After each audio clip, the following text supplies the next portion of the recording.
Mbola anatin'izay sehatra ny fampandrosoana izay atrandrika nanomboka tsy ho ela ny asa fanamboarana ny lalana mampitohy an-Tsororo Mandidy mihazo an'i Maintirano, lalana izay mirefy 700 kilometatra izy ity.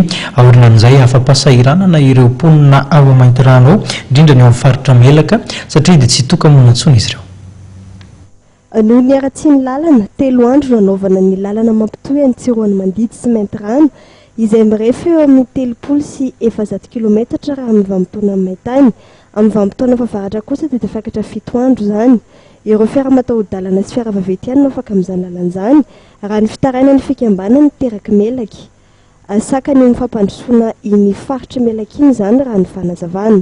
Vitsy dia vitsy ny mpianatra amin'ny faritra iny ny mianatra any an-tsekoly, satria mahantra le olona zany noho izay tsy fisiany fivezivezena izy. Rehefa tsy mivezivezy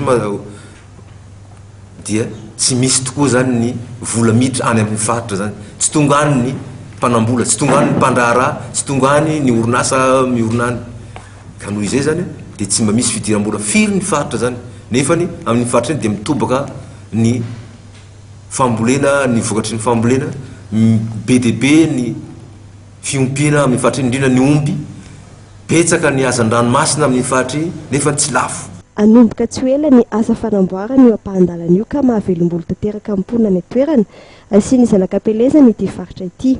Dia manao etoana ny hafalianay sy ny fisaoranay eram-po eran-tsaina ho an'Andriamatoa Hery Rajaonarimampianina filoham-pirenena. Izy rery no hany filoham-pirenena voalohany indrindra namaly babena an'ny faritsy Melaky.